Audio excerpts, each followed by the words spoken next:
అందరికీ నమస్కారం. ముందుగా ఓం శ్రీ మాత్రే నమః అని కామెంట్ పెట్టి లైక్ చేసి మా ఛానల్ని సపోర్ట్ చేయండి ఫ్రెండ్స్. హిందూ మతంలో విఘ్నాలకు అధిపతి వినాయకుడిని మొదట పూజిస్తారు. ఏ పూజ అయినా శుభకార్యమైన గణేష పూజతో ప్రారంభిస్తారు. హిందూ మత విశ్వాసాల ప్రకారం మందారం, బంతి పువ్వులు వినాయకుడికి చాలా ప్రీతికరమైనవి. అంతేకాదు గణేశుడికి కూడా దుర్వ అంటే గడ్డి చాలా ఇష్టం.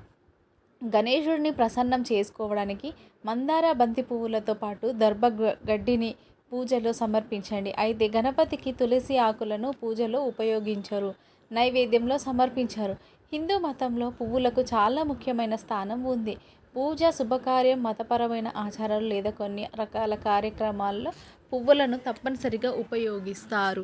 సనాతన ధర్మంలోని విశ్వాసాల ప్రకారం వివిధ దేవుళ్ళు, దేవతలు వేర్వేరు పువ్వులను ఇష్టపడతారు.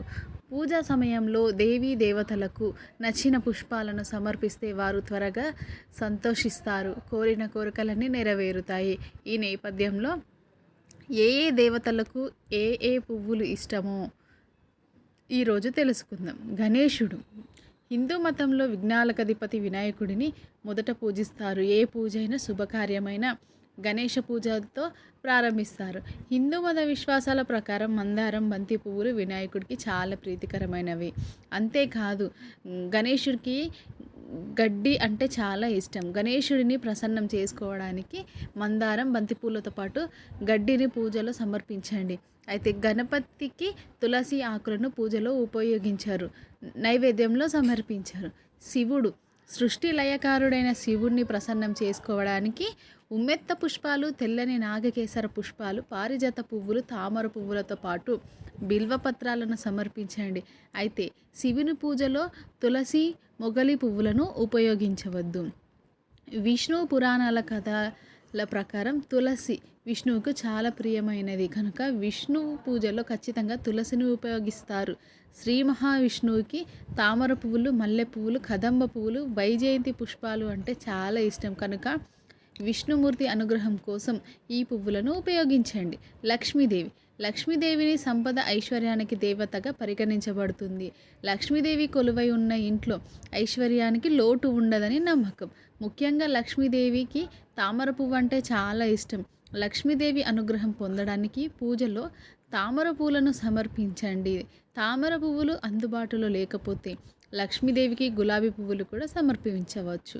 హనుమంతుడు సంకటమోచన హనుమంతుడు కలియుగంలో భూమిపై నడిచే దైవంగా కొలవబడుతున్నాడు. హనుమంతుడు ప్రసన్నుడైతే భక్తులు అన్ని రకాల కష్టాలను, భయాలను తొలగిస్తాడని విశ్వాసం.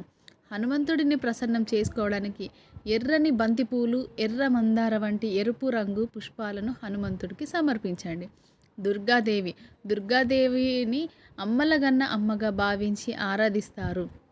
దుర్గాదేవి ప్రసన్నురాలైతే భక్తులకు కలిగే అన్ని రకాల బాధలను, రోగాలను దూరం చేస్తుందని నమ్ముతారు.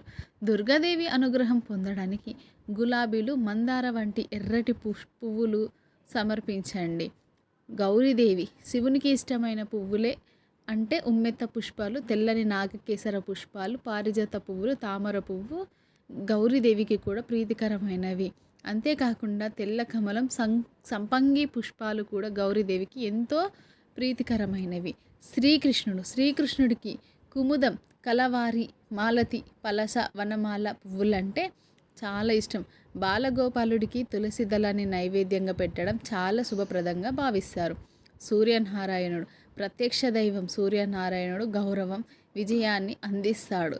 సూర్య భగవానుని ప్రసన్నం చేసుకోవడానికి ఉదయాన్నే అర్ఘ్యం సమర్పించి పూజించాలి.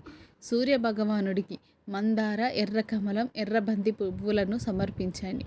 సరస్వతి దేవి చదువుల తల్లి సరస్వతికి తెలుపు, పసుపు రంగులు అంటే చాలా ఇష్టం. సరస్వతీ దేవికి ఆశీర్వాదం పొందడానికి తెలుపు లేదా పసుపు పువ్వులను సమర్పించండి. తెల్ల గులాబీని తల్లి సరస్వతికి అత్యంత ప్రియమైనదిగా భావిస్తారు. మీకు ఈ వీడియో నచ్చితే తప్పకుండా లైక్ చేసి షేర్ చేయండి. మరిన్ని మంచి వీడియోస్ కోసం మా ఛానల్ని సబ్స్క్రైబ్ చేయండి. ధన్యవాదాలు.